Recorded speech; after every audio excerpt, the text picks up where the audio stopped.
A fresh breeze of optimism appears to be blowing in the direction of Manchester United, as reports suggest that highly rated midfielder Adam Wharton could be on his way to Old Trafford in the summer of 2026. The young talent, currently plying his trade at Crystal Palace, has become a figure of growing fascination for those in charge of recruitment at the Theatre of Dreams. For United, the pursuit of midfield reinforcements has long been on the agenda. The club find themselves rather light in that area of the pitch, and a failure to bring in fresh legs during the most recent summer window has only heightened the urgency.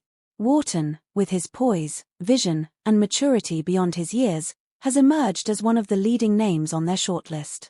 The 22-year-old has been viewed by many observers as a footballer destined for greater stages. United's technical department regard him as possessing not merely competence, but a rare blend of skill and tactical awareness that could serve the club well as they seek to restore their stature both domestically and in Europe. According to a recent report from Court Offside, the path to acquiring Wharton's services may not be entirely blocked. There are suggestions that Manchester United could indeed prize him away from Selhurst Park, but not before the summer of 2026. The crux of the matter lies in what has been described as a gentleman's agreement between Wharton and his current employers. This informal understanding, reached upon his signing, would allow the midfielder to depart should a serious proposal arrive from one of England's leading clubs. Palace, in such a scenario, would be obliged to give genuine consideration to the offer. However, the agreement is laced with a caveat. It does not come into effect until the 2026 summer window, meaning that, until then, the Eagles retain full authority to rebuff any advances, regardless of their financial appeal. For United, this presents both a frustration and an opportunity. Patience could be rewarded, yet eagerness might be met with rejection. Palace's stance is, perhaps understandably, a firm one. Wharton is considered central to their medium-term ambitions, and his development has been rapid under the stewardship at Selhurst Park. His composure on the ball, coupled with a growing influence in matches, has made him indispensable to the South London outfit. When the time does arrive in 2026, however, it is not expected to be a straightforward affair. Palace have already placed a considerable valuation on their prized asset, one which they believe fairly reflects his potential and market standing. Reports suggest that the Eagles will not entertain offers beneath the threshold of £60 million. For a player still only in his early 20s, this is a figure both daunting and telling, daunting for the purchasing club, but telling of the esteem in which he is held by his current side. The logic behind such a price tag is, in Palace's eyes, self-evident.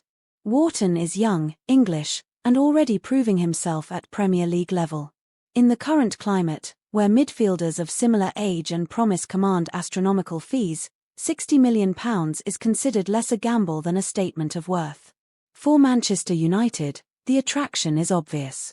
The club are striving to rebuild a midfield unit that can combine steel with creativity, energy with control. Wharton ticks several of these boxes and represents, in theory at least, an investment not just for the present but for the decade to come. Yet, intriguingly, he is not believed to be the club's top priority as they draw up their transfer plans for 2026.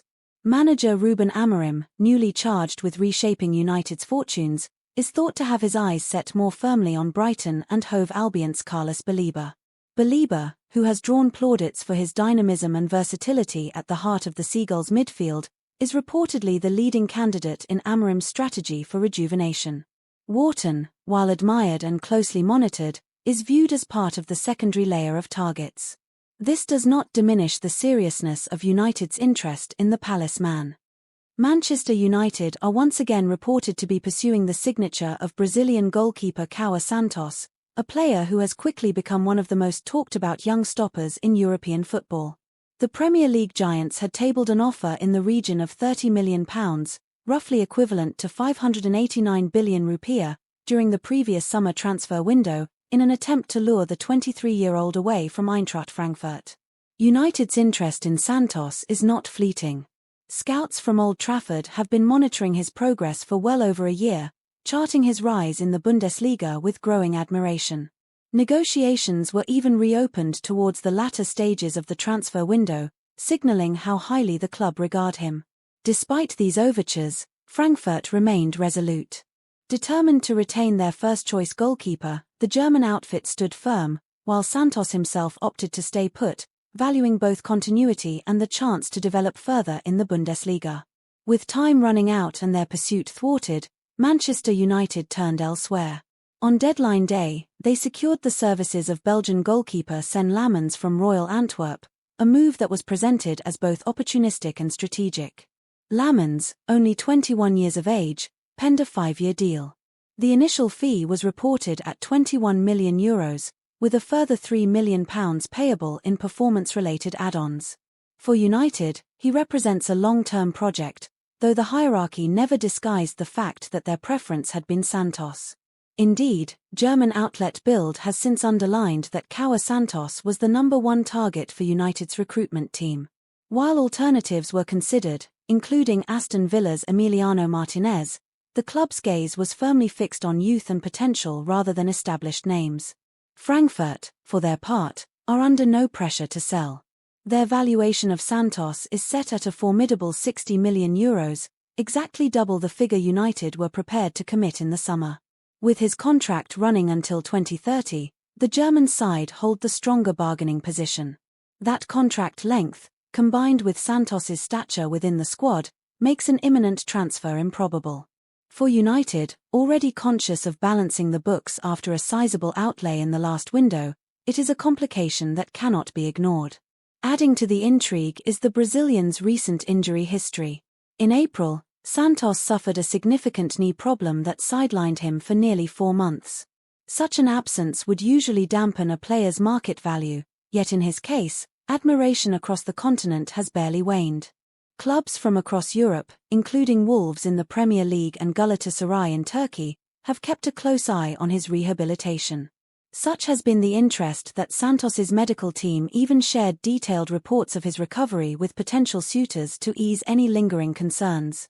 Though he missed the entirety of Frankfurt's pre-season campaign, Santos has now made a full recovery. His return to fitness has been timely, with the goalkeeper slated to feature in the Bundesliga this weekend as Frankfurt host Borussia Mönchengladbach. For Frankfurt supporters, his re-emergence between the posts will come as a welcome relief. For United's recruitment staff, it will serve as yet another opportunity to assess his temperament and sharpness at the highest level. What is certain is that Santos is widely regarded as one of the brightest young goalkeepers in European football. Comparisons have already been drawn to Alisson Becker and Ederson, Brazil's current stalwarts, a measure of the expectations surrounding him. With lightning-quick reflexes, an aura of composure, and a natural leadership quality rarely found in players of his age, João Santos appears destined for the top. Whether that path eventually leads to Old Trafford remains to be seen, but the allure of Manchester United ensures his name will not drift far from the headlines.